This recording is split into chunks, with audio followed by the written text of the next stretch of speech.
Student, welcome to digital platform on जॉनटेक। देखिए, last class में ईडीसी में हमने डिस्कस कर लिया था कि इंट्रिंसिक सेमीकंडक्टर और एक्सट्रिंसिक सेमीकंडक्टर के बारे में बात चल रही थी। तो हमने जो डिस्कस किया था वो इंट्रिंसिक सेमीकंडक्टर के बारे में डिस्कस किया था, ठीक है।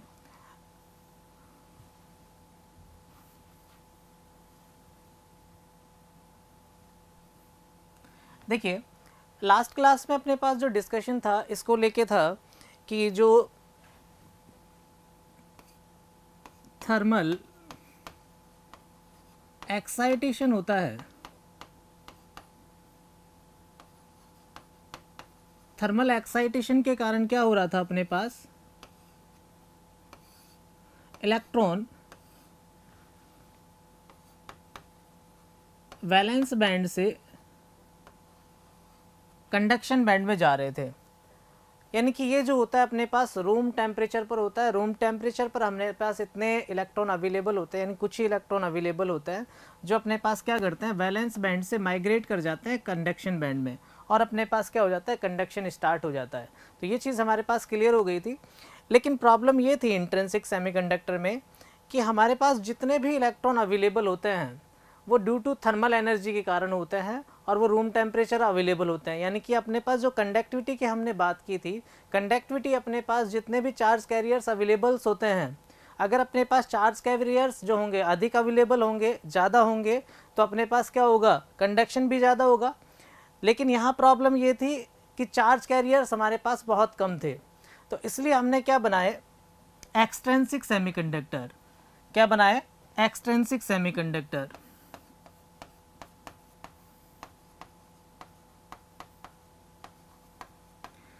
अब एक्सट्रिंसिक जो सेमीकंडक्टर होते हैं उनमें हमें क्या करना है कि चार्ज कैरियर्स जो हैं वो बढ़ाने हैं। अगर चार्ज कैरियर्स अपने पास बढ़ गए तो अपने पास रूम टेम्परेचर पर जो कंडक्टिविटी होगी वो भी क्या होगी, इंक्रीज होगी।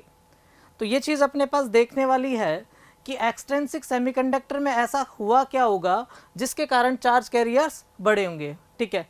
उससे पहले हम क्या कर लेते हैं, एक बार इफेक्ट समझ लेते हैं कि जो टेम्परेचर का इफेक्ट होता है वो इंट्रिंसिक सेमीकंडक्टर पर क्या होता है।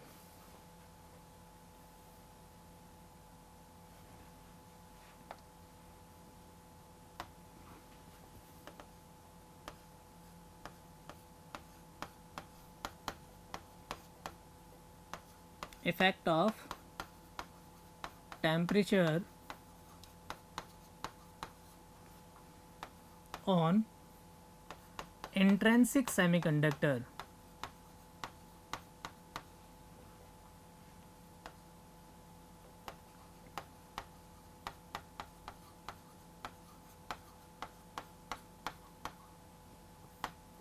देखिए, जो इंट्रिंसिक चार्ज कैरियर कंसंट्रेशन है वो फंक्शन होता है अपने पास किसका, टेम्परेचर का।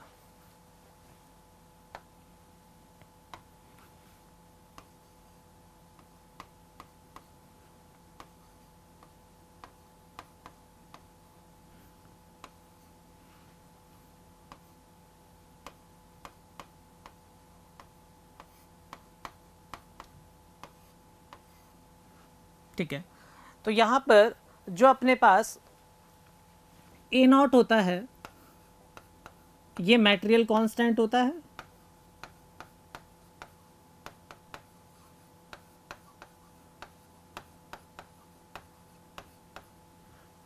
इनर्ट होता है जो अपने पास मटेरियल कांस्टेंट होता है, और मटेरियल कांस्टेंट जो होता है ये टेम्परेचर का फंक्शन नहीं होता, ठीक है,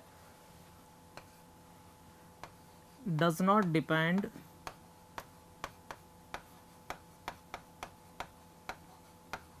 ऑन टेम्परेचर, ठीक है। टी अपने पास टेम्परेचर हो गया,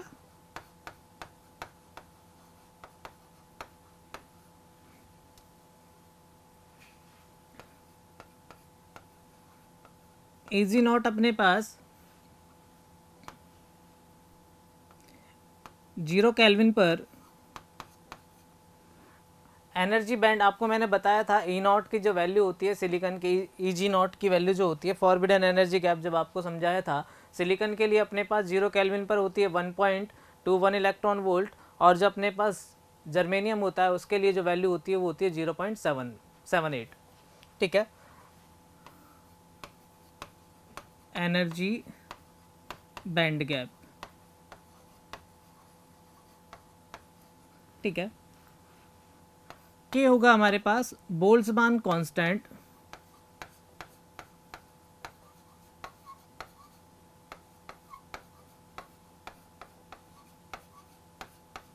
ठीक है, जो वैल्यू होगी बोल्ट्जमान कांस्टेंट की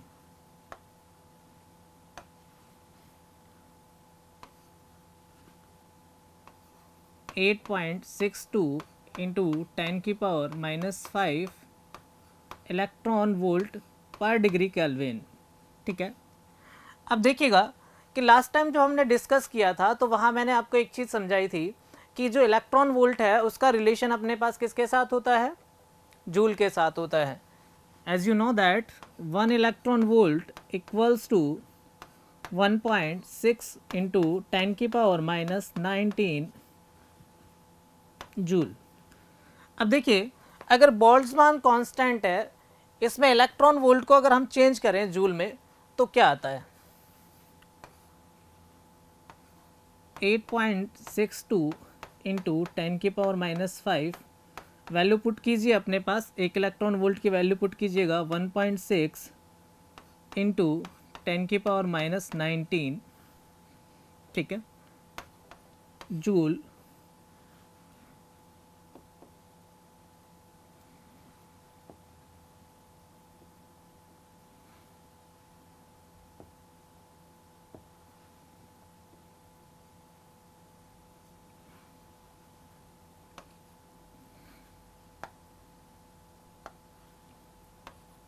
जूल पर डिग्री केल्विन।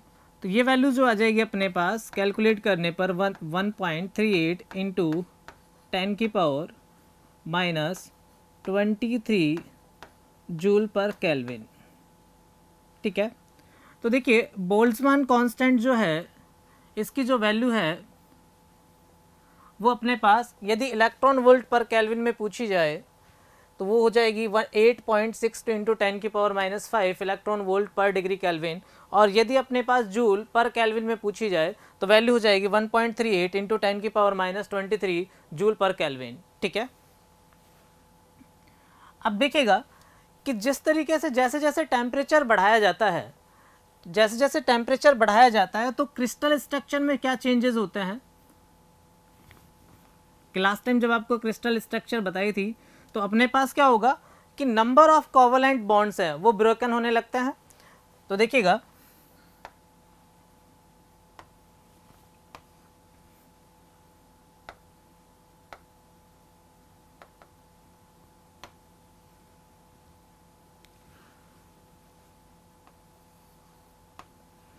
यदि अपने पास एक कोवलेंट बॉन्ड ब्रोकन होता है यानी कि टूटता है तो वो अपने पास क्या बनाता है, एक इलेक्ट्रॉन बनाता है और एक वैकेंसी क्रिएट कर देता है होल्स की। तो ये अपने पास क्या हो गया, होल, और ये क्या हो गया, इलेक्ट्रॉन। अब देखिए जैसे थर्मल एक्साइटेशन होता है कि अपने पास जैसे जैसे टेम्परेचर इंक्रीज होता है तो टेम्परेचर इंक्रीज होने के कारण क्या होने लगता है, अपने पास number of electrons, free valence electrons बढ़ने लगते हैं और अपने पास वैलेंस बैंड से कहाँ माइग्रेट करने लगते हैं, अपने पास कंडक्शन बैंड में माइग्रेट करने लगते हैं, जिसके कारण क्या होता है, सेमीकंडक्टर किसकी तरह बिहेव करने लग जाते हैं, कंडक्टर की तरह। अब देखिए यहाँ हमें चाहिए होता है थर्मल एक्साइटेशन, हम चाहते हैं कि रूम टेम्परेचर पर अपने पास इतने इलेक्ट्रॉन अवेलेबल हो जाएं कि कंडक्शन जो है इजीली पॉसिबल हो जाए। इसलिए हम क्या करते हैं, चार्ज कंसंट्रेशन इंक्रीज करने के लिए डॉपिंग यूज़ करते हैं, और जिन सेमीकंडक्टर में डॉपिंग का यूज़ किया जाता है उन्हें बोलते हैं एक्सट्रिंसिक सेमीकंडक्टर। तो देखिएगा extrinsic semiconductor,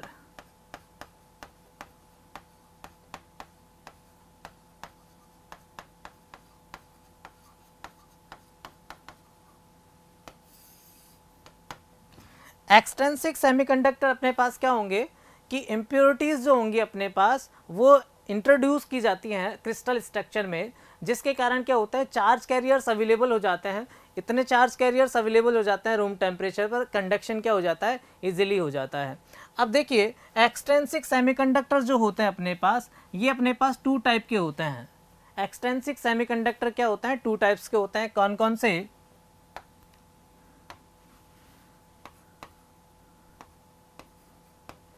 P type semiconductor,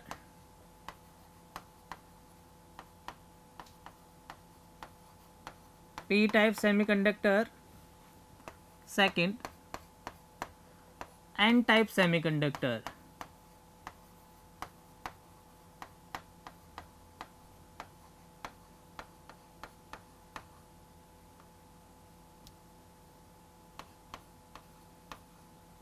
ठीक है, अब देखिए जो पी टाइप का सेमीकंडक्टर होगा और एन टाइप का सेमीकंडक्टर होगा, ये डिपेंड करता है अपने पास कि इम्प्योरिटीज़ जो आपने ऐड की है, यानी कि डोपिंग आपने किस प्रकार की है।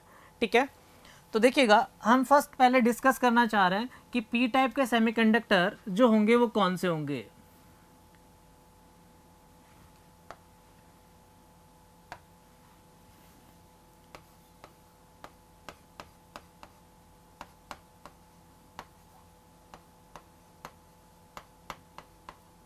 पी टाइप सेमीकंडक्टर,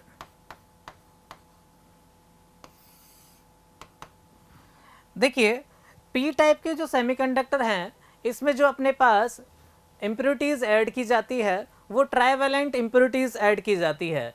अर्थात इसका मतलब हम समझ सकते हैं कि जो अपने पास कि पी टाइप सेमीकंडक्टर होंगे, ट्राइवेलेंट अपने पास इम्प्योरिटीज़ ऐड करेंगे, तो ट्राइवेलेंट जो इम्प्योरिटीज़ होती हैं अपने पास, इसके जो आउटर सेल हैं, इसमें जो इलेक्ट्रॉन अवेलेबल होते हैं, वैलेंस इलेक्ट्रॉन, वो अपने पास होते हैं 3।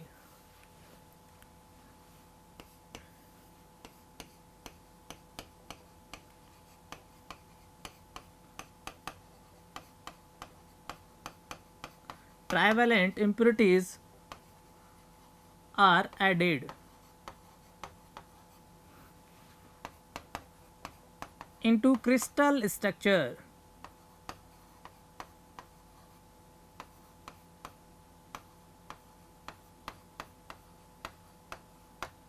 ठीक है, अब देखिए ट्राइवेलेंट जो इम्प्योरिटीज़ होती हैं कि नॉर्मली जो हम अभी एग्जांपल ले रहे हैं वो लेके चल रहे हैं, जब हम डोपिंग वाला टॉपिक पढ़ेंगे तो वहाँ क्लियरली इनको एक्सप्लेन करेंगे कि अपने पास जो ट्राइवेलेंट इम्प्योरिटीज़ होती हैं वो कौन कौन सी होती हैं, पेंटावेलेंट इम्प्योरिटीज़ कौन कौन सी होती हैं। अभी जो हम क्रिस्टल स्ट्रक्चर में जो चेंज करना चाह रहे हैं और वहाँ पर जो इम्प्योरिटीज़ ले रहे हैं वो ले रहे हैं बोरॉन, फॉर एग्जाम्पल बोरॉन। अब देखिए बोरॉन के जो आउटर सेल हैं इसमें इलेक्ट्रॉन होंगे, वैलेंस इलेक्ट्रॉन जो होंगे वो होंगे 3। ठीक है, तो देखिए क्रिस्टल स्ट्रक्चर में क्या चेंज होगा अगर हम बोरॉन को यूज़ करते हैं।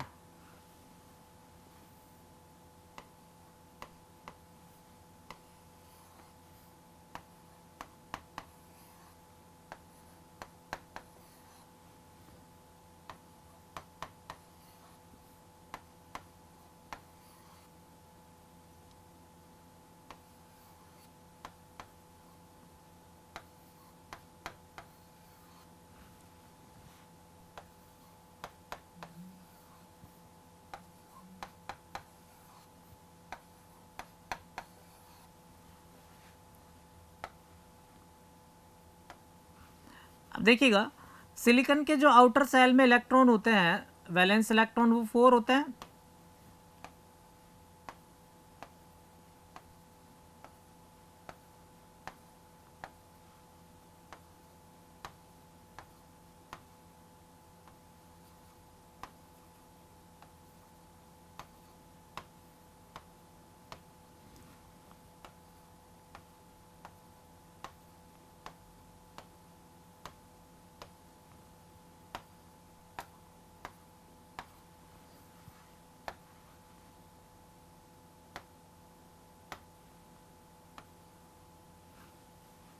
तो देखिएगा कि लास्ट टाइम भी हमने जब डिस्कस किया था तो यहाँ ये बात क्लियर हो चुकी थी कि जो भी अपने पास एटम है वो स्टेबल रहे, इसके लिए हम क्या करते हैं कि जो आउटर जो सेल है उसमें अपने पास क्या होने चाहिए, 1 इलेक्ट्रॉन होने चाहिए। अब देखिए कि ये अपने पास क्या करते हैं, इलेक्ट्रॉन को शेयर करते हैं एक दूसरे के साथ। ठीक है, ताकि ये स्टेबल रहे। अब जब ये इलेक्ट्रॉन अपने पास एक दूसरे के साथ शेयर करते हैं तो यहाँ कौन सा बॉन्ड बनता है? Covalent bond. ठीक है, तो क्रिस्टल स्ट्रक्चर में जब हमने बोरॉन मिलाया तो उससे क्या चेंज हुए, तो अभी देखते हैं।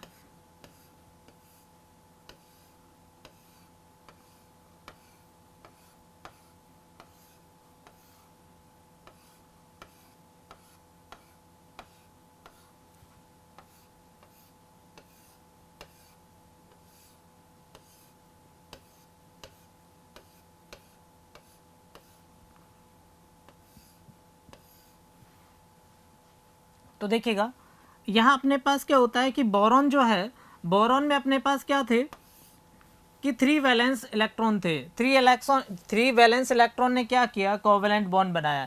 लेकिन यहाँ अपने पास क्या है? ए वैकेंसी ऑफ इलेक्ट्रॉन। क्या है? वैकेंसी ऑफ इलेक्ट्रॉन है, तो कि यहाँ पर एक इलेक्ट्रॉन जब आएगा तभी ये कोवैलेंट बॉन्ड क्या होगा? पूरा होगा।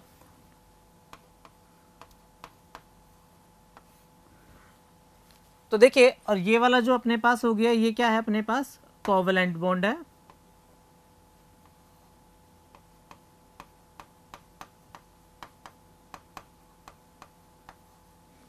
जनरली कभी कभी क्वेश्चन पूछ भी लिया जाता है आपसे कि सेमीकंडक्टर जो होता है उनके अंदर कौन सा बॉन्ड होता है, तो ये इस बात को आप पॉइंट आउट कर लीजिएगा।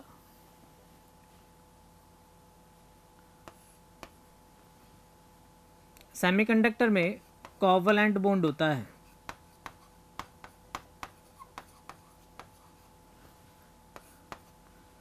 अगर मेटल की बात करें तो वहाँ अपने पास मेटलिक बॉन्ड होता है। कंडक्टर की बात करें, ठीक है। अब देखिएगा कि यहाँ अपने पास क्या था कि जैसे ही हम क्या करेंगे कि ट्राइवेलेंट इम्प्योरिटीज ऐड करेंगे कि नंबर ऑफ होल्स बनेंगे। ठीक है, ये चार्ज कैरियर्स अवेलेबल होंगे, जिसके कारण क्या होगा कि रूम टेम्परेचर पर इतने चार्ज कैरियर्स अवेलेबल हो जाते हैं कि कंडक्शन क्या हो जाता है? इजीली हो जाता है। अब देखिए, इस इम्प्योरिटी को ऐड करने से अपने पास बैंड एनर्जी गैप में क्या इफेक्ट पड़ा होगा। ठीक है,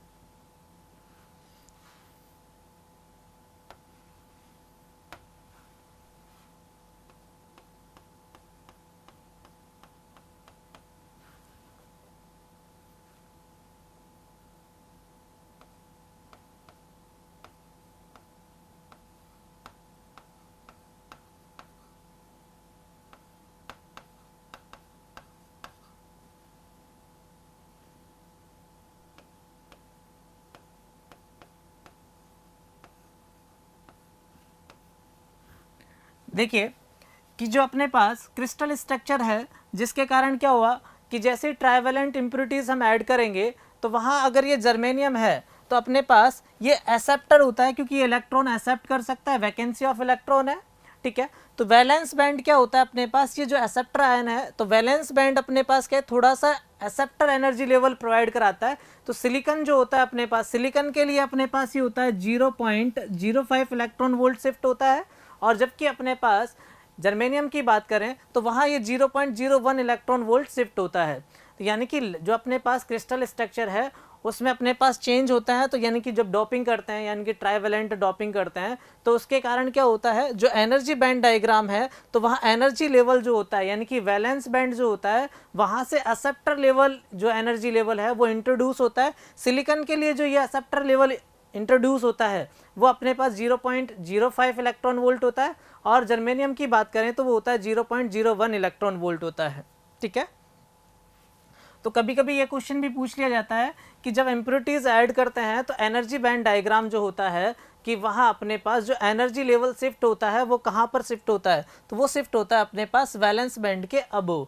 क्योंकि अपने पास जो वैलेंस इलेक्ट्रॉन है, या फिर अपने पास बोलें कि जो आउटर सेल में जो इलेक्ट्रॉन है वो कहाँ होता है? वैलेंस बॉन्ड में होता है। तो यहाँ पर नंबर ऑफ जो अपने पास हैं वैकेंसी क्रिएट होती है वो कहाँ क्रिएट होती है कि वैलेंस, जो अपने पास वैलेंस बैंड है, तो यहाँ अपने पास ये क्या होता है, ये हॉल अपने पास क्या कर सकता है, इलेक्ट्रॉन को एक्सेप्ट कर सकता है। इसीलिए पी टाइप के सेमीकंडक्टर को हम एक्सेप्टर टाइप के सेमीकंडक्टर भी बोलते हैं। या फिर पी टाइप में जो अपने पास इम्प्योरिटीज़ मिलाई जाती हैं उन्हें किस टाइप की इम्प्योरिटीज़ बोला जाता है, एक्सेप्टर टाइप की इम्प्योरिटीज़ बोला जाता है।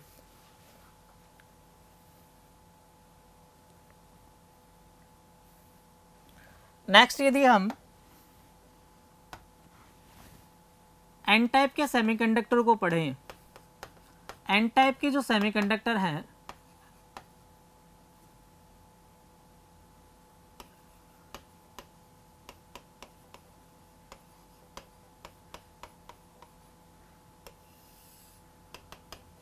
एन टाइप के जो सेमीकंडक्टर हैं इसमें जो इम्प्योरिटीज़ ऐड की जाती है वो अपने पास पेंटावैलेंट इम्प्योरिटीज़ ऐड की जाती हैं।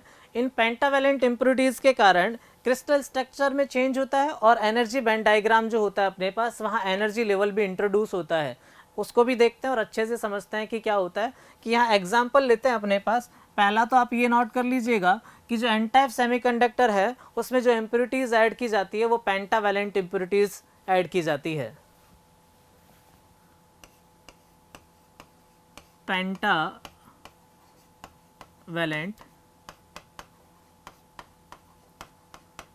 impurities are added।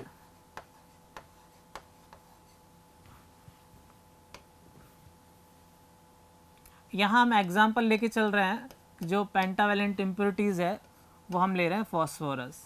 ठीक है, अब देखिए क्रिस्टल स्ट्रक्चर में जो चेंज होंगे वो क्या चेंज होता है।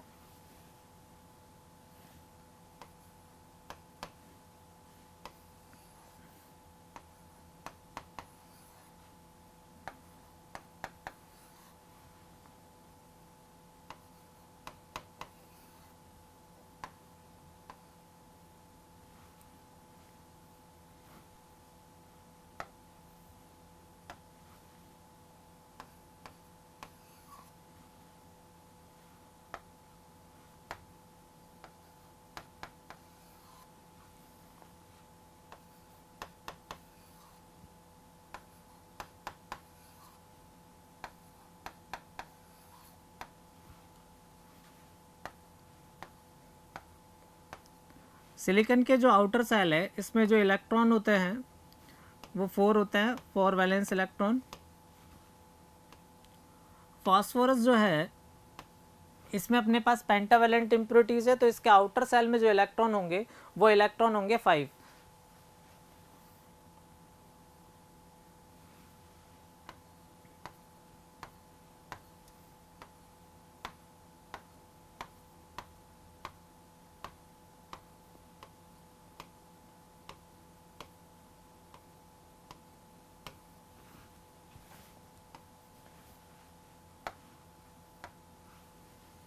तो देखिएगा ये कोवैलेंट बॉन्ड बनाएंगे।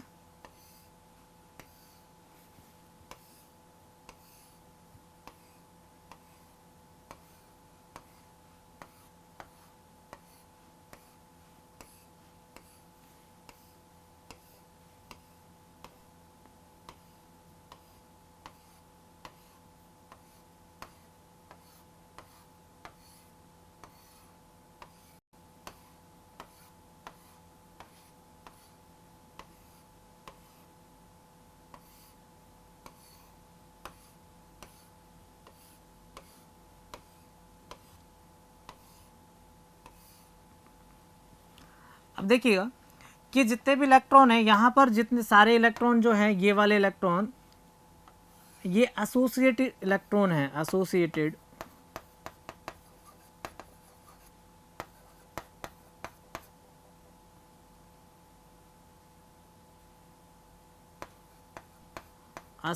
एसोसिएटेड इलेक्ट्रॉन है, ठीक है, जो कि क्या बनाते हैं, कोवैलेंट बॉन्ड।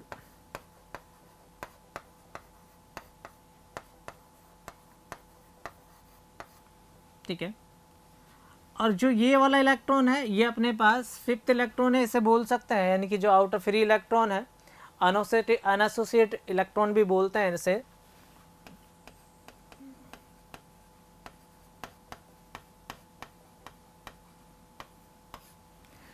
अब देखिएगा कि जो कोवलेंट बॉन्ड इलेक्ट्रॉन बना रहे हैं, ठीक है, वो अपना बॉन्ड तो तोड़ेंगे नहीं। जो फ्री इलेक्ट्रॉन है ये अपने पास जो न्यूक्लियस से अट्रैक्शन होता है इसका बहुत कम होता है, ये फ्रीली मूव कर जाता है, ठीक है। अब देखिए इस लैटिक स्ट्रक्चर में देखें हम, क्रिस्टल स्ट्रक्चर में, यहाँ अपने पास आपको एक ही फ्री इलेक्ट्रॉन है, लेकिन पूरी स्ट्रक्चर में देखेंगे तो बहुत सारे अपने पास फ्री इलेक्ट्रॉन होंगे, यानी कि चार्ज कैरियर्स अवेलेबल होंगे, ठीक है। अब देखिएगा ये फ्री इलेक्ट्रॉन अपने पास क्या होता है कि न्यूक्लियस से, यानी कि आउटर सेल की बात करें तो वहाँ पर फ्री इलेक्ट्रॉन है, तो ये न्यूक्लियस से अपने पास क्या होता है, फ्री होता है और इजीली अपने पास क्या हो जाता है, मूव कर जाता है, कहाँ से, वैलेंस बैंड से कंडक्शन बैंड में। तो अब देखिएगा इस लैटिक जो स्ट्रक्चर में जो चेंज हुआ पेंटावेलेंट इम्प्योरिटीज से, तो ये जो एनर्जी है ये अपने पास क्या है कि डोनेट करेंगे, ठीक है। तो ये डोनर यानी कि इसके डिफ्यूजन से जो होगा अपने पास, ये अपने पास इस इलेक्ट्रॉन को डोनेट कर सकता है, तो पेंटावेलेंट इम्प्योरिटीज को डोनर टाइप इम्प्योरिटीज भी बोला जाता है, ठीक है। अब यहाँ जो इसमें चेंज होता है कि एनर्जी, जो एनर्जी बैंड में जो चेंज होता है एनर्जी लेवल में, ठीक है, तो यहाँ एनर्जी लेवल जो शिफ्ट हो जाता है अपने पास वो कंडक्शन बैंड के बिलो शिफ्ट होता है, ठीक है। अगर डायग्राम देखें, डायग्राम से समझते हैं,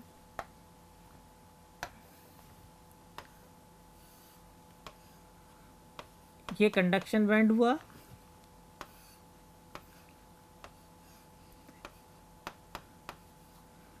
ये वैलेंस बैंड हुआ।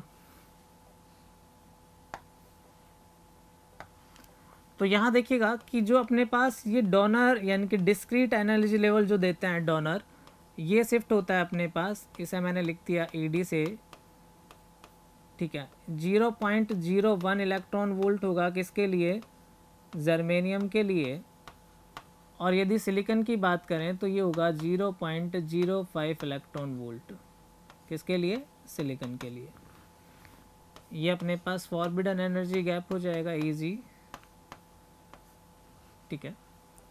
अब देखिएगा कि ये जो अपने पास चार्ज कैरियर्स होते हैं ये अपने पास अवेलेबल होते हैं यहाँ पर, ठीक है। जैसे ही अपने पास क्या होता है, रूम टेम्परेचर पर जैसे थर्मल एक्साइटेशन मिलता है तो ये चार्ज कैरियर इजीली कहाँ पहुँच जाते हैं अपने पास, कंडक्शन बैंड में। अब देखिएगा पहले हमारे पास इंट्रिंसिक सेमीकंडक्टर में यहाँ से चार्ज कैरियर्स जा रहे थे और यहाँ अपने पास एक्सट्रिंसिक में यहाँ से जा रहे थे, तो कंडक्शन किस में ज़्यादा होगा, तो इसका मतलब यह है कि जब हम अपने पास इम्प्योरिटीज़ ऐड करते हैं तो कंडक्टिविटी जो होती है अपने पास वो इंक्रीज होती है, ठीक है।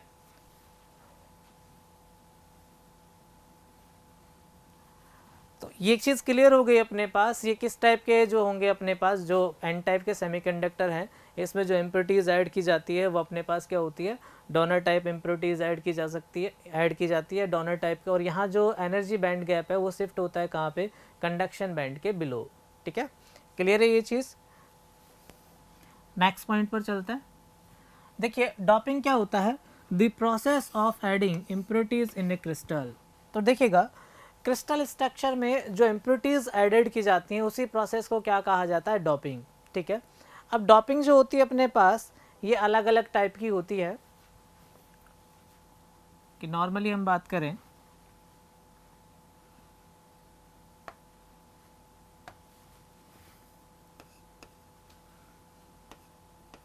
Moderate doping,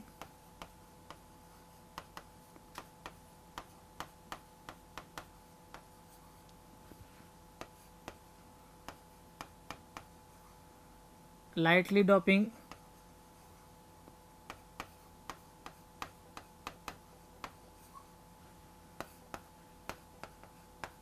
highly doping.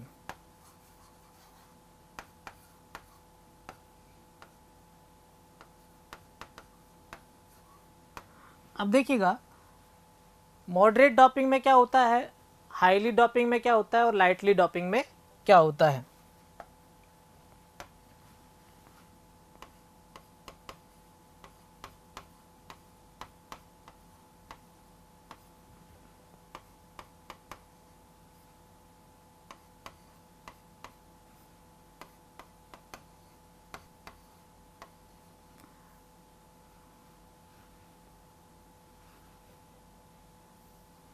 तो इस चीज़ को समझिए, देखिए मॉडरेट डैपिंग में क्या होता है अपने पास कि एक एटम में जो क्रिस्टल है, क्रिस्टल स्ट्रक्चर में क्या होता है कि एक मॉलिक्यूल्स ऐड किया जाता है इम्प्योरिटीज़ का जब अपने पास क्रिस्टल में कितने मॉलिक्यूल्स हों, 10⁶ या 10⁸ हो।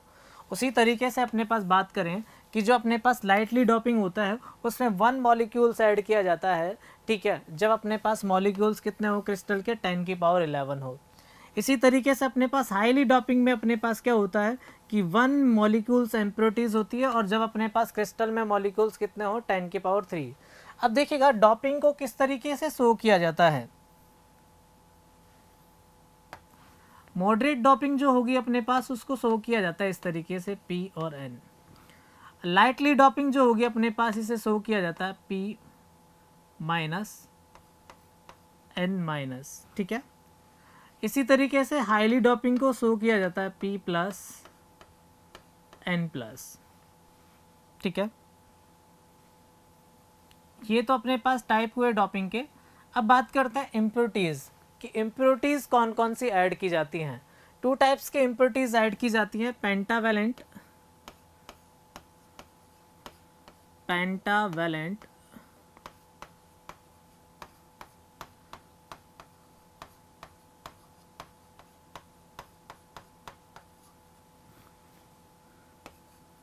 And trivalent.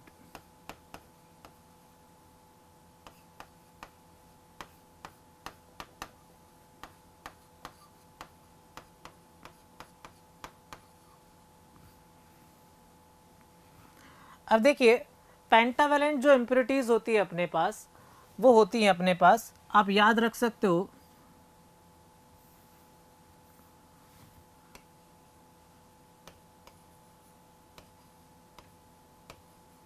एक सिंपल टर्म बता रहा हूं मैं आपको जिस तरीके से आप याद कर सकते हो।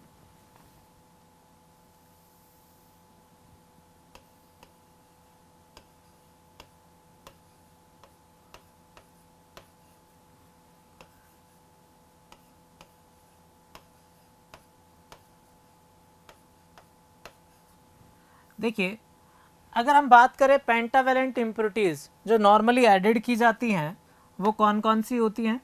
एक सिंपल टर्म है अपने पास BaAP। तो B का मतलब होता है अपने पास बिस्मथ,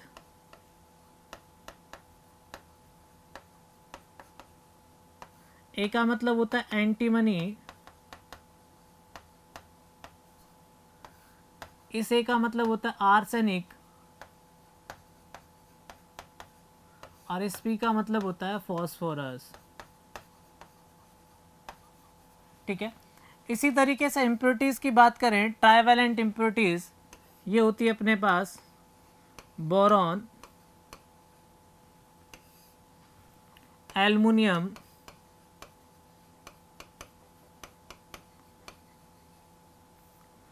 गैलियम, इंडेनियम।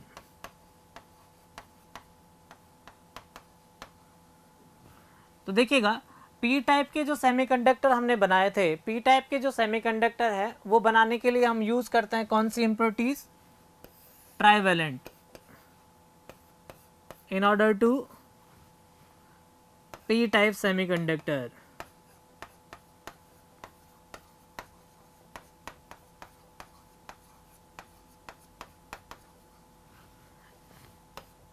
अब पेंटावेलेंट जो यूज की जाती हैं in order to n type semiconductor।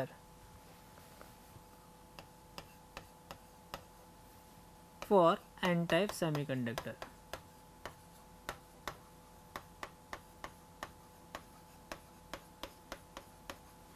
तो देखिएगा ये वाला टॉपिक आपके पास क्लियर हो गया होगा कि डोपिंग क्या होता है, डोपिंग अपने पास किस टाइप की होती है और किस टाइप की अपने पास इम्प्योरिटीज ऐड की जाती हैं। तो नेक्स्ट पॉइंट की तरफ चलते हैं।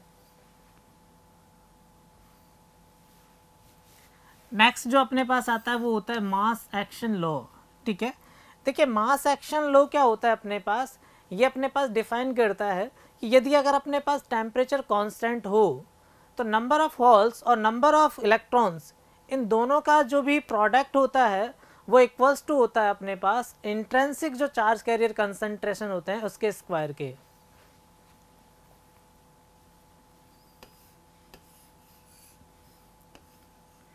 यहाँ जो n होता है ये होता है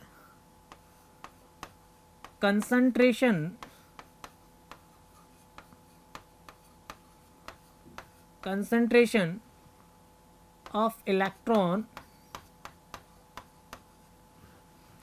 p होता है कंसंट्रेशन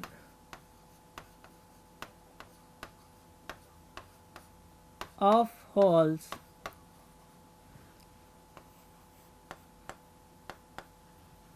ni होता है इंट्रिंसिक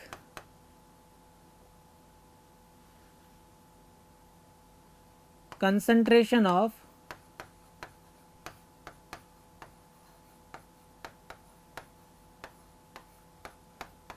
intrinsic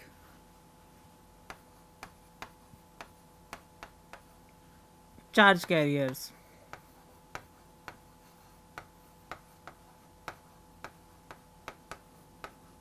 ठीक है, तो देखिएगा कि इस लॉ को यूटिलाइज कहाँ किया जाता है, यानी कि इसका सिग्निफिकेंस क्या है कि मास एक्शन लॉ जो है अपने पास वो कहाँ यूज़ किया जाता है।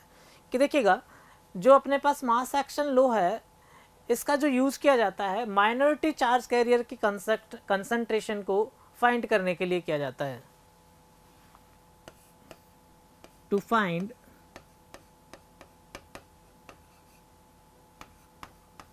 concentration of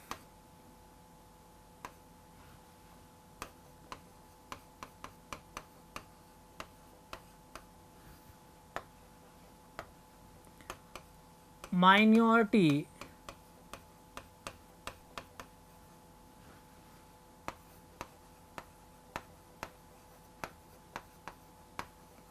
charge carriers. ठीक है, अब देखिएगा कि जो सेमीकंडक्टर होते हैं अपने पास उसमें इंट्रिंसिक सेमीकंडक्टर में जो इलेक्ट्रॉन की कंसंट्रेशन होती है और होल्स की कंसंट्रेशन होती है वो सभी इक्वल होती है। क्या से पॉइंट समझ लेते हैं। अगर इंट्रिंसिक सेमीकंडक्टर की बात करें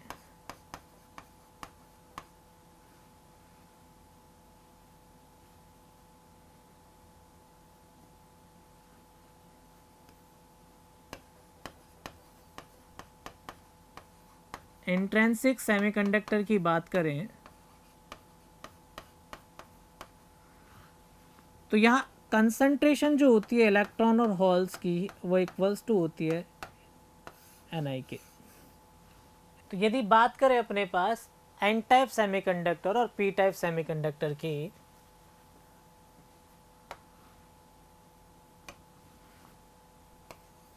एन टाइप सेमीकंडक्टर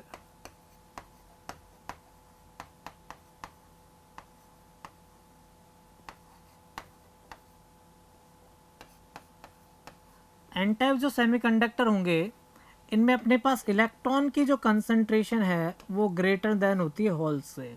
ठीक है, तो हम कह सकते हैं इलेक्ट्रॉन जो होंगे अपने पास एन टाइप के सेमीकंडक्टर में, electron are majority charge carriers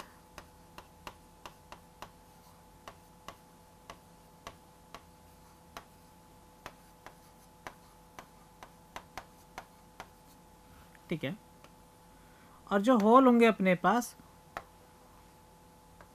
holes are minority charge carriers.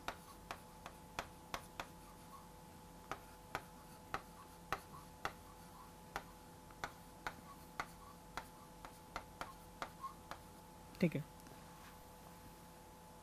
तो यहाँ अपने पास क्लियर हो गया कि जो इलेक्ट्रॉन है ठीक है वो मेजॉरिटी चार्ज कैरियर्स होंगे, जो होल्स होंगे वो माइनॉरिटी चार्ज कैरियर्स होंगे। किसमें? एन टाइप के सेमीकंडक्टर में, क्योंकि पेंटावेलेंट इम्प्योरिटीज ऐड की जाती हैं जिसके कारण अपने पास क्या होते हैं, फ्री इलेक्ट्रॉन अवेलेबल्स हो जाते हैं। ठीक है, उसी तरीके से बात की जाए अपने पास पी टाइप सेमीकंडक्टर की, पी टाइप सेमीकंडक्टर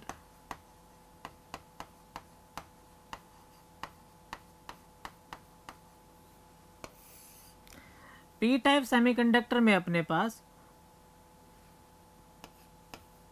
हॉल्स की कंसंट्रेशन अपने पास इलेक्ट्रॉन से ग्रेटर देन होती है, तो अपने पास जो इलेक्ट्रॉन होंगे अपने पास वो माइनॉरिटी चार्ज कैरियर्स होंगे, हॉल्स अपने पास मेजॉरिटी चार्ज कैरियर्स होंगे।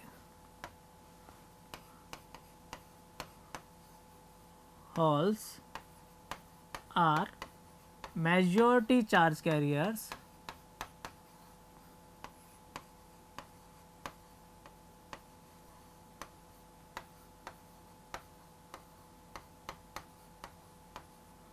ठीक है। एंड इलेक्ट्रॉन जो होंगे मेरे पास वो क्या होंगे, electrons are minority charge carriers.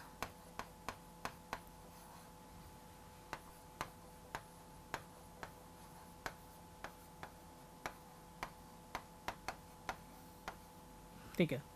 अब देखिएगा कि जो मास एक्शन लॉ है इसका सिग्निफिकेंस यही होता है कि जो माइनॉरिटी चार्ज कैरियर्स होते हैं उनकी कंस्ट्रक्शन अपने जो भी उनकी कंसंट्रेशन जो है वो फाइंड करने के लिए यूज़ किया जाता है। ठीक है, तो अब देखिएगा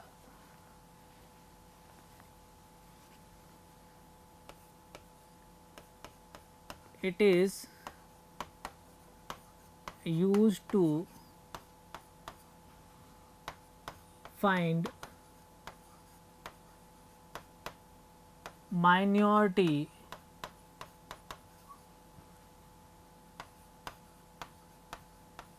charge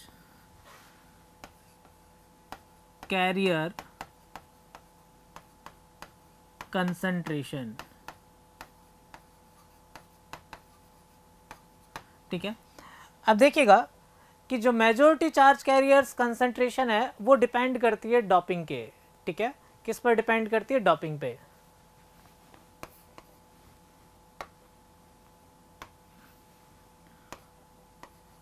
majority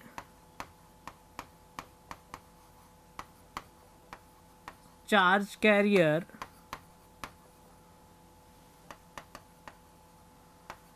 concentration directly proportional to होती है किसके, डोपिंग के। यदि अपने पास डोपिंग लेवल हाई होगा, डोपिंग लेवल हाई होगा तो मेजॉरिटी डोपिंग लेवल जो अपने पास हाई होगा तो चार्ज कैरियर्स ज़्यादा होंगे, और चार्ज कैरियर्स ज़्यादा होंगे तो अपने पास वो मेजॉरिटी चार्ज कैरियर्स होते हैं। तो देखिएगा कि यहाँ अपने पास क्या होता है,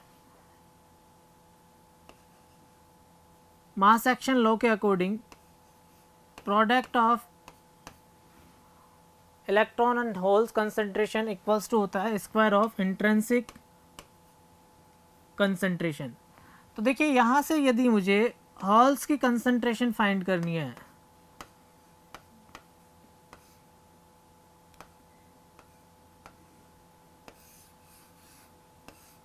इस तरीके से फाइंड कर सकते हैं, और यदि आपको इलेक्ट्रॉन की कंसंट्रेशन फाइंड करनी है तो इस तरीके से फाइंड कर सकते हैं।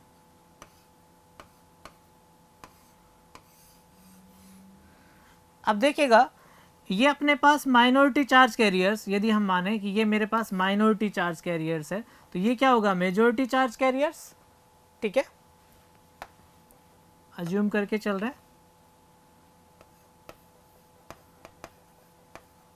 Minority charge career.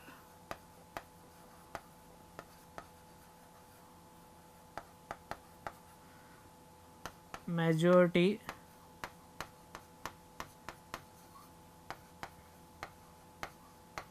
Charge carrier. ठीक है, अब देखिए आपको पता है कि माइनॉरिटी चार्ज कैरियर्स जो होते हैं अपने पास, अगर अपने पास मेजॉरिटी चार्ज कैरियर्स इंक्रीज होंगे, मेजॉरिटी चार्ज कैरियर्स इंक्रीज होगा तो माइनॉरिटी चार्ज कैरियर्स क्या होंगे, डिक्रीज होंगे। ये बात क्लियर है। और मेजॉरिटी चार्ज कैरियर्स अपने पास डायरेक्टली प्रोपोर्शनल टू होते हैं किसके, डोपिंग के। तो देखिएगा यहाँ मैं कुछ फॉर्मूले में चेंज करूँगा, माइनॉरिटी, ठीक है, minority charge carriers, minority charge carriers ठीक है। अब देखिए जो यहाँ अपने पास प्रोडक्ट इलेक्ट्रॉन और होल्स थे, ठीक है, तो यहाँ अपने पास एक माइनॉरिटी चार्ज कैरियर्स होगा, तो दूसरा क्या होगा, मेजॉरिटी चार्ज कैरियर्स, और majority charge carriers directly proportional to थे किसके, डॉपिंग के, डॉपिंग इक्वल्स टू Ni², ठीक है। यदि आपको न्यूमेरिकल प्रॉब्लम्स में माइनॉरिटी चार्ज कैरियर्स दे दिया जाए, ठीक है, और डॉपिंग दे दी जाए, तो भी अपने पास कैलकुलेशन हो सकती है इंट्रिंसिक चार्ज कैरियर्स की, ठीक है। और यदि आपको डॉपिंग गिवन हो, इंट्रिंसिक चार्ज कैरियर की कंसंट्रेशन गिवन हो, तो माइनॉरिटी चार्ज कैरियर्स फाइंड कर सकते हैं, ठीक है। इस लॉ को आप यूटिलाइज कर सकते हैं, ठीक है। अब देखिएगा कि जो न्यूमेरिकल प्रॉब्लम्स में अपने पास ये फॉर्मूले काफ़ी यूटिलाइज होते हैं, तो हम एक न्यूमेरिकल प्रॉब्लम लेते हैं। क्वेश्चन देखिएगा,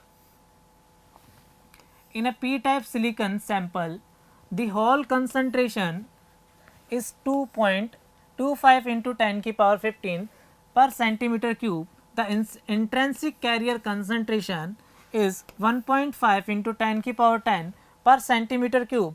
The electron concentration is, देखिए जो फर्स्ट आपको डाटा दिया है, सॉल्यूशन गिवन दैट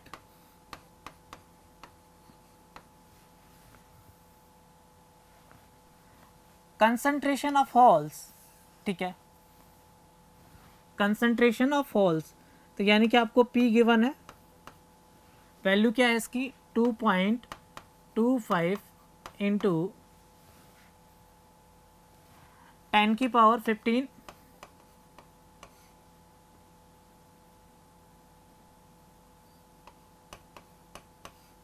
पर सेंटीमीटर क्यूब, ठीक है।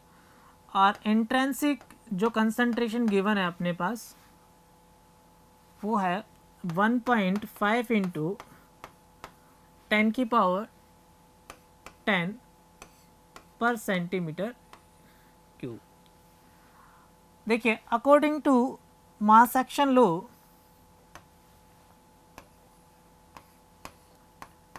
Product of electron holes concentration equals to क्या होता है, square of concentration of intrinsic charge carriers, ठीक है। तो यहाँ से अपने पास फाइंड करना है आपको concentration of electron, value put कीजिएगा 1.5 इंटू 10 की पावर 10 इसका square divided by concentration of holes 2.25 into 10 की पावर 15। कैलकुलेट कीजिए, ये आएगा अपने पास 2.25 इंटू 10 की पावर 20 डिवाइडेड बाय 2.25 इंटू 10 की पावर 15। ये कैंसिल आउट हो जाएगा, ये आ जाएगा आपके पास 10 की पावर 5 पर सेंटीमीटर क्यूब। तो देखिएगा ऑप्शन देखिए अपने पास, तो राइट आंसर क्या हो जाएगा, सी। नेक्स्ट पॉइंट पर चलते हैं। बस नेक्स्ट अपने पास फर्मी ड्राक फंक्शन। देखिए इस फंक्शन का यूज़ क्या होता है, यानी कि सिग्निफिकेंस क्या होता है, कि प्रोबेबिलिटी ऑफ इलेक्ट्रॉन फाइंड करने के लिए इस फंक्शन का यूज़ किया जाता है, ठीक है।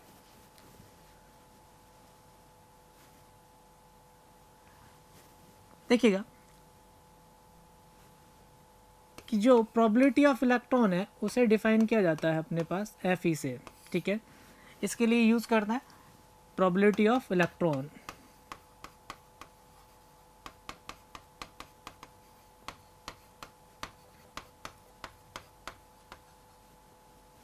और यदि प्रोबेबिलिटी ऑफ होल्स फाइंड करना हो तो वो होगी 1 minus Fe, probability of holes. यदि हम Fe को फाइंड कर लेंगे तो हमारे पास दोनों ही आ जाएंगे, यानी कि प्रोबेबिलिटी ऑफ इलेक्ट्रॉन भी आ सकती है और प्रोबेबिलिटी ऑफ हॉल्स भी आ जाती है। अब देखिए फर्मी ड्राइव जो फंक्शन है यानी कि Fe को जो डिफाइन किया जाता है वो होता है अपने पास Fe equals to 1/1 plus E। अब देखिए यहाँ पर जो मेरे पास ये E है ये होता है energy level equals to energy. EF जो होता है अपने पास वो होता है फर्मी लेवल, ठीक है। K होता है अपने पास बोल्ट्जमान कांस्टेंट,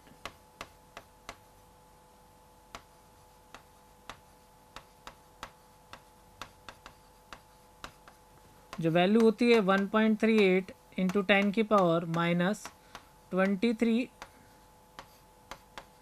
जूल पर केल्विन, ठीक है।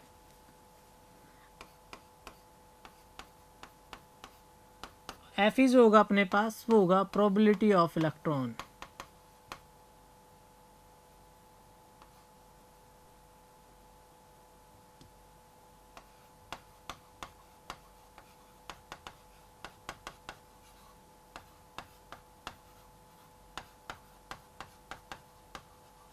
ठीक है। अब देखिएगा यदि हम अज्यूम करें T इक्वल्स टू 0 केल्विन पर प्रोबेबिलिटी फाइंड कर रहे हैं,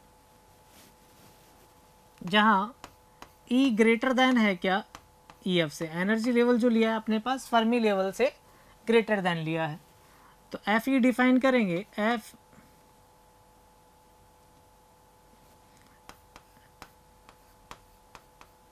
Fe equals to 1 plus E। अब देखिए E जो अपने पास ग्रेटर देन होगा EF से, तो ये टर्म जो होगी मेरे पास पॉजिटिव होगी,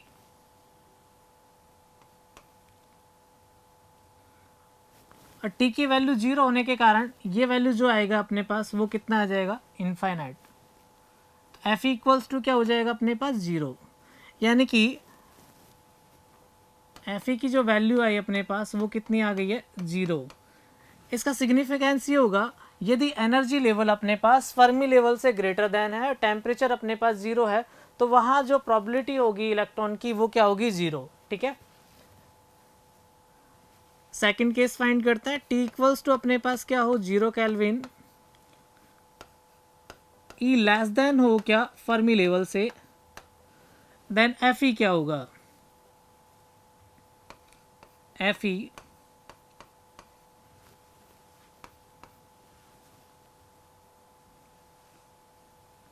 1/1 प्लस E। अब देखिएगा अगर E मेरे पास लेस देन है EF से, तो ये वैल्यू जो होगी अपने पास माइनस में होगी, और टेम्परेचर 0 होने के कारण ये क्या होगा इन्फिनिटी, और ये अपने पास किसके इक्वल होगा 1 के इक्वल होगा, ठीक है। तो इसका सिग्निफिकेंस ये है कि यदि अपने पास एनर्जी अपने पास लेस देन हो किससे EF से फर्मी लेवल से, तो प्रोबेबिलिटी जो होगी अपने पास इलेक्ट्रॉन की वो क्या होगी 1।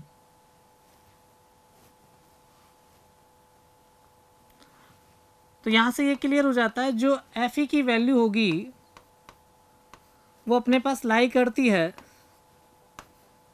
0 to 1, यानी किसके बिटवीन में लाई करती है 0 to 1, यानी मैक्सिमम वैल्यू जो हो सकती है मैक्सिमम प्रोबेबिलिटी होगी 1 और मिनिमम प्रोबेबिलिटी क्या होगी 0। थर्ड केस लेते हैं T इक्वल्स टू 0,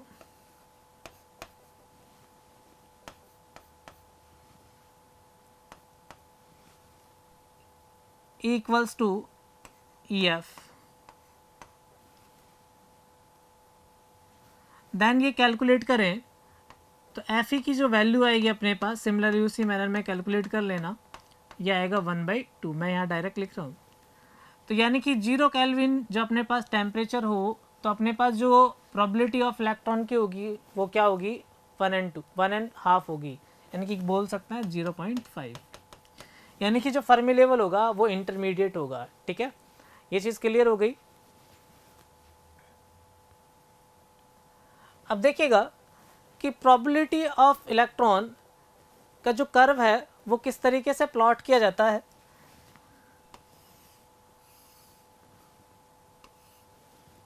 ये हम 0 केल्विन के लिए T इक्वल्स टू 0 केल्विन के लिए बना रहे हैं, ठीक है।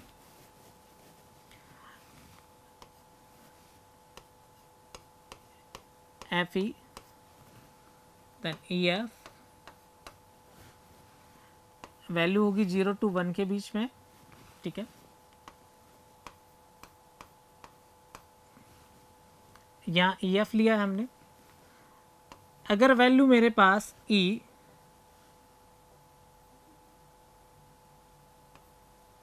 लेस देन हो किससे, EF से, तो ये वैल्यू आती है 1,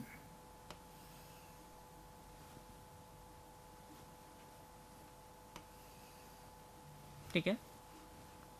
और यदि E ग्रेटर देन हो EF से, सॉरी यहाँ एनर्जी लिख लेना E, ठीक है। ये होगा अपने पास वैलेंस बैंड और ये होगा कंडक्शन बैंड। तो यहाँ जो प्रोबेबिलिटी होगी EF के बाद, तो यानी कि अपने पास जो वैलेंस इलेक्ट्रॉन है यहाँ तो अपने पास इलेक्ट्रॉन होगा, लेकिन यहाँ कंडक्शन बैंड में कोई इलेक्ट्रॉन नहीं होगा। सेकंड, यदि हम कंसीडर करें T not equals to 0 kelvin, then curve देखें,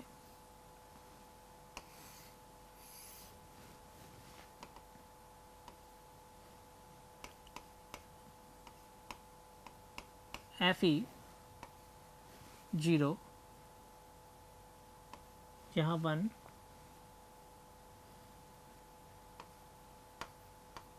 EF, ठीक है। तो ये कर्व कुछ ऐसा आता है,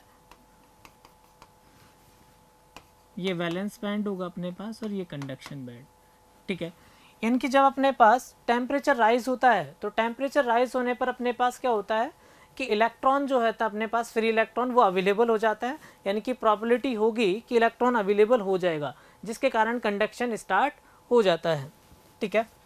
तो ये चीज़ आपको समझ में आ गई होगी। जो फर्मी जो अपने पास लेवल होता है, फर्मी ड्रैग फंक्शन होता है, वो किस लिए यूटिलाइज होता है, प्रोबेबिलिटी ऑफ फाइंडिंग इलेक्ट्रॉन के लिए, ठीक है।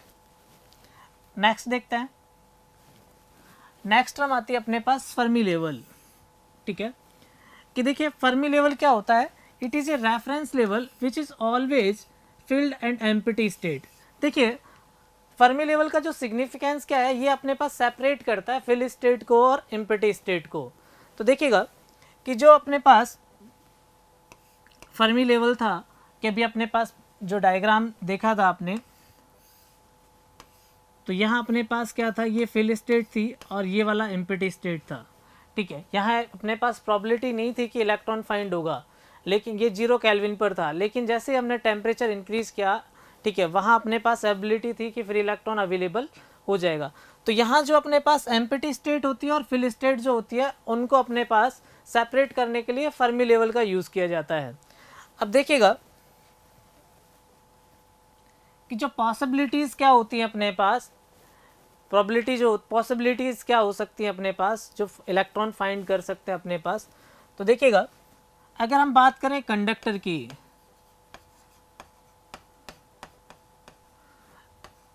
कंडक्टर के लिए F of E equals to होगा 1, ठीक है। वहाँ अपने पास जो पॉसिबिलिटी होगी वो अपने पास कितनी होगी, 1 होगी।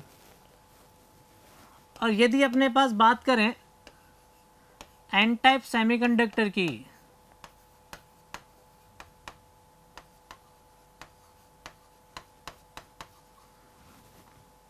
तो यहाँ एफ ऑफ ई हो सकता है 0.521, यानी कि इसकी जो प्रोबेबिलिटी होगी वो कितनी हो सकती है, 0.521 हो सकती है। इसी तरीके से बात करें पी टाइप सेमीकंडक्टर की, पी टाइप सेमीकंडक्टर,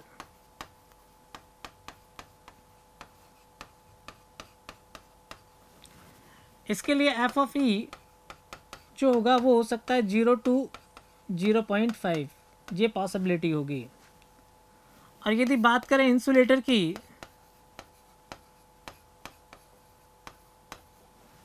तो इसके लिए जो एफ ऑफ ई होगा वो होगा 0, क्योंकि इंसुलेटर में अपने पास फ्री इलेक्ट्रॉन अवेलेबल नहीं होंगे। अगर फ्री इलेक्ट्रॉन अवेलेबल होते तो इसमें कंडक्शन होता। यही रीज़न होता है कि फ्री इलेक्ट्रॉन अवेलेबल नहीं होने के कारण अपने पास जो इंसुलेटर है उसमें कंडक्शन नहीं होता।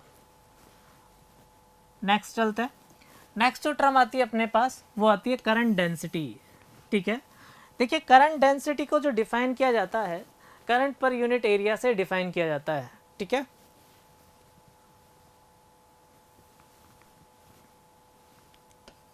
J इक्वल्स टू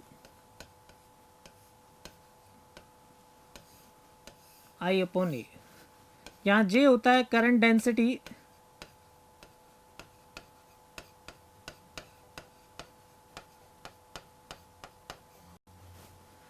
I होता है करंट,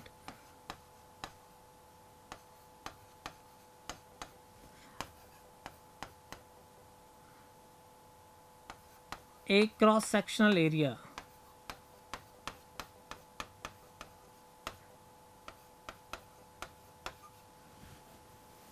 देखिए जो करंट डेंसिटी फाइंड करेंगे अपने पास, करंट डेंसिटी के लिए अपने पास हम जो फाइंड करने वाले हैं उसके लिए अपने पास क्या करते हैं, कंसीडर करते हैं एक रेक्टेंगुलर ब्लॉक। ये मेरे पास एक रेक्टेंगुलर ब्लॉक है। ठीक है, इसकी जो लेंथ है वो हमने कंसीडर की है L, जो इसका क्रॉस सेक्शनल एरिया है वो लिया है A।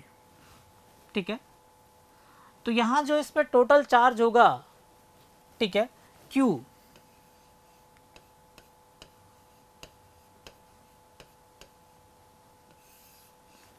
टोटल चार्ज जो होगा वो क्या होगा, NeAl। ठीक है, इसको मैं इक्वेशन नंबर 2 मान लेता हूँ और जो ये है अपने पास इसे इक्वेशन नंबर 1 मान लेते हैं। ठीक है, अब देखिए कि जो करंट होता है, करंट क्या होता है, charge per unit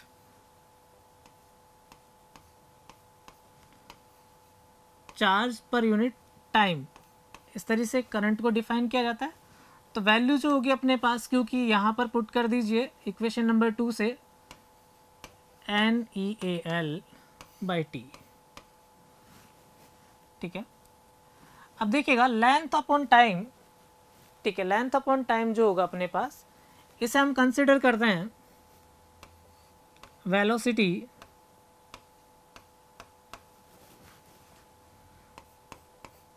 I equals to हो गया NeA/VD।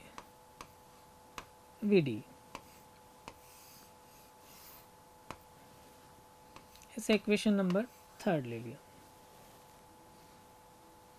ठीक है, अब देखिएगा अकॉर्डिंग टू ओम्स लॉ जो करंट फाइंड किया जाता है,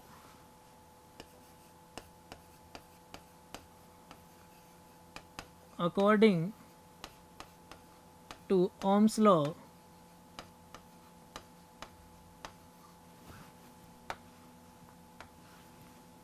I इक्वल्स टू होता है V upon R। As you know that R equals to होता है रो L अपॉन A। इसको इक्वेशन नंबर आप क्या मान लीजिए 4। ये वैल्यू पुट कीजिए यहाँ पर, I इक्वल्स टू आ गया V अपॉन रो, जो A होगा अपने पास वो ऊपर चला जाएगा। अब देखिए 1 upon rho V upon L into A। देखिएगा 1 अपॉन रो जो होता है अपने पास, ये होता है कंडक्टिविटी, सिग्मा से डिनोट किया जाता है 1 अपॉन रे। और V अपॉन L जो होता है अपने पास वो इलेक्ट्रिक फील्ड होता है। ये पुट कर दीजिए यहाँ पर, I इक्वल्स टू आ गया मेरे पास सिग्मा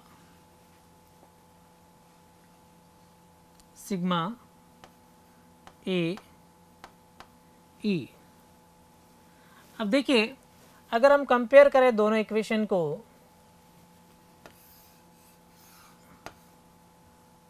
कंपेयर करें अपने पास दोनों इक्वेशन को, वैल्यू इक्वेट कर दीजिए अपने पास, इन दोनों वैल्यू को हम इक्वेट करते हैं। इक्वेशन नंबर थर्ड और इसको हम नाम दे देते हैं fifth. Equation number of third और फोर्थ को कंपेयर करना है आपको, कंपेयर कीजिए। ठीक है, तो यहाँ देखिए I equals to N E A V D है और यहाँ अपने पास है सिग्मा ए ई। ठीक है, अब देखिएगा इक्वेशन नंबर जो फर्स्ट थी मेरे पास करंट डेंसिटी की, J equals to I upon A, ये वैल्यू मैं यहाँ पर पुट करता हूँ, J equals to first equation में पुट करनी है सिग्मा ए ई अपॉन ए। तो देखिएगा ए से ए कैंसिल आउट हो जाएगा, J इक्वल्स टू क्या आ गया अपने पास सिग्मा ए। ठीक है, this is known as Ohm's law according to field theory. ठीक है, nothing but Ohm's law according to field theory.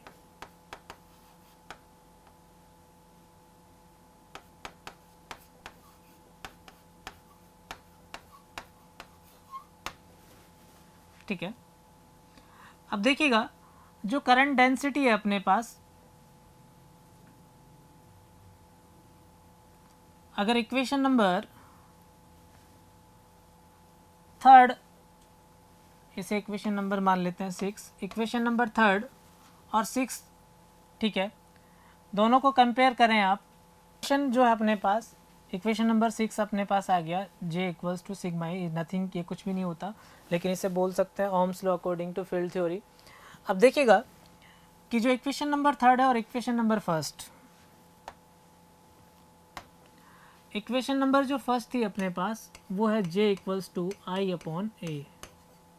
ठीक है, यहाँ इक्वेशन नंबर थर्ड से I की वैल्यू पुट कीजिए, J इक्वल्स टू ये आएगा N E A V D upon A से ए कैंसिल आउट हो जाएगा, J इक्वल्स टू आ गया अपने पास एन ई वी डी। अब देखिए वी डी जो होता है अपने पास वो होता है ड्रिफ्ट वेलोसिटी, ये इक्वल्स टू होता है म्यू ई के बराबर। ठीक है, तो यहाँ पुट कीजिएगा J equals to N E mu E, इसको मान लेते हैं equation number 7।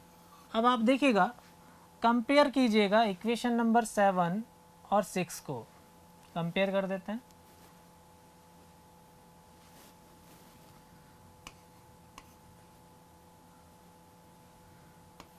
Sigma E equals to N E mu E से ई कैंसिल आउट हो जाएगा, सिग्मा इक्वल्स टू आ गया n E mu. This is a conductivity of a material. ठीक है, कंडक्टिविटी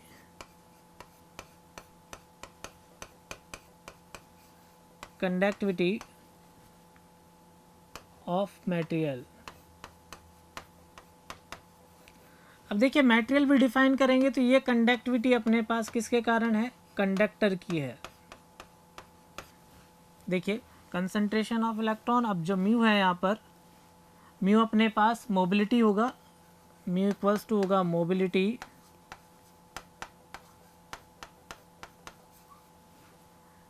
एंड ई होगा अपने पास इलेक्ट्रॉन, जिस पर चार्ज होता है 1.602 इंटू 10 की पावर माइनस 19 कूलम, और एम जो होगा अपने पास नंबर ऑफ इलेक्ट्रॉन यानी कि कंसंट्रेशन बोल सकते हो।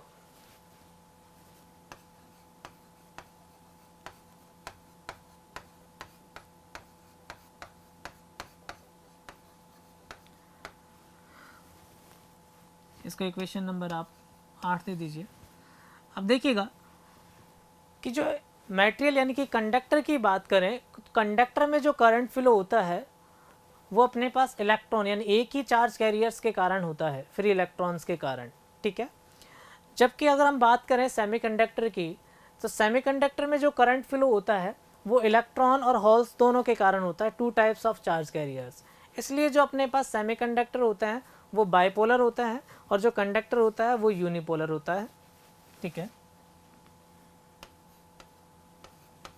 नोट कर लीजिए इसको, कंडक्टर इज यूनिपोलर, सेमीकंडक्टर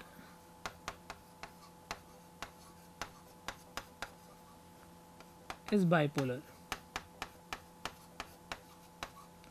तो देखिएगा जो सेमीकंडक्टर होगा उसकी जो अपने पास करंट, उसकी जो करंट डेंसिटी होगी वो दोनों के कारण होगी। किस किस के कारण होगी? इलेक्ट्रॉन्स के कारण भी और होल्स के कारण भी।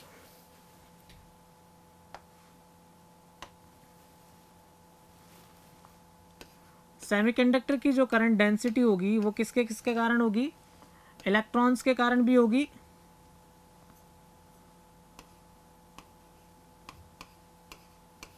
और होल्स के कारण भी होगी, ठीक है। इसे हम डिफाइन कर सकते हैं कंसंट्रेशन ऑफ इलेक्ट्रॉन, ठीक है,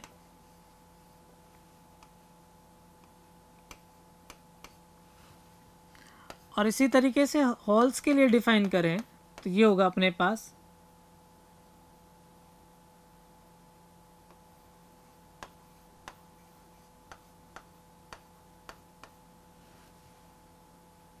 ठीक है। तो वैल्यू पुट करें अपने पास,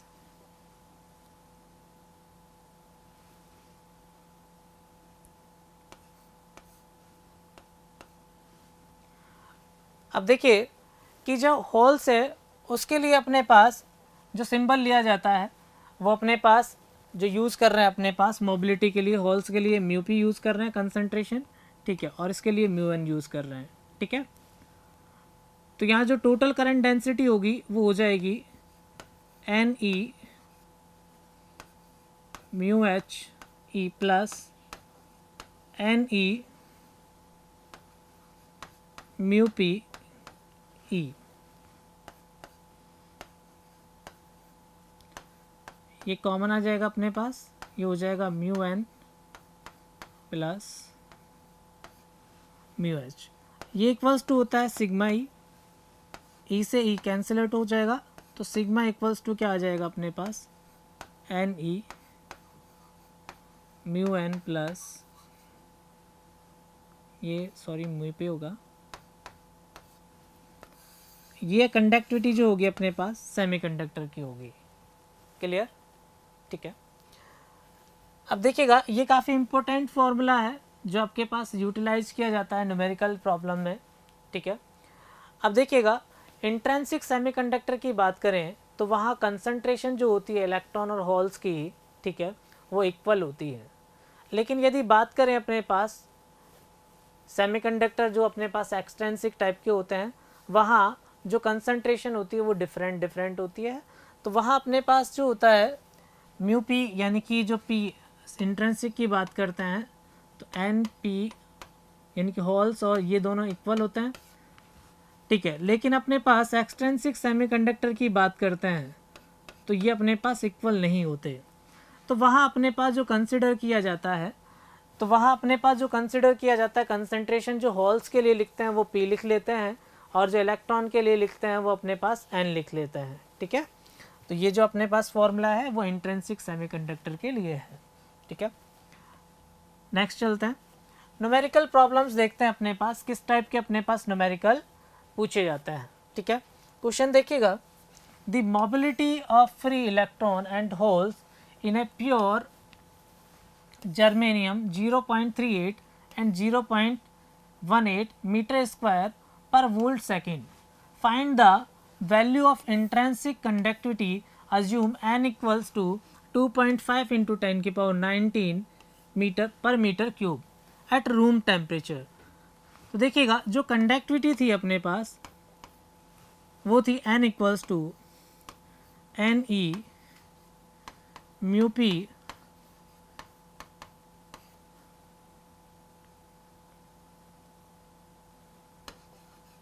म्यू एन। अब देखिएगा जो क्वेश्चन में आपके पास गिवन है इंट्रिंसिक सेमीकंडक्टर में इक्वल होता है ये, ठीक है, तो ये अपने पास n के इक्वल्स टू होगा और जो ये वैल्यू गिवन है अपने पास वो गिवन है 2.5 इंटू 10 की पावर 19 पर मीटर क्यूब।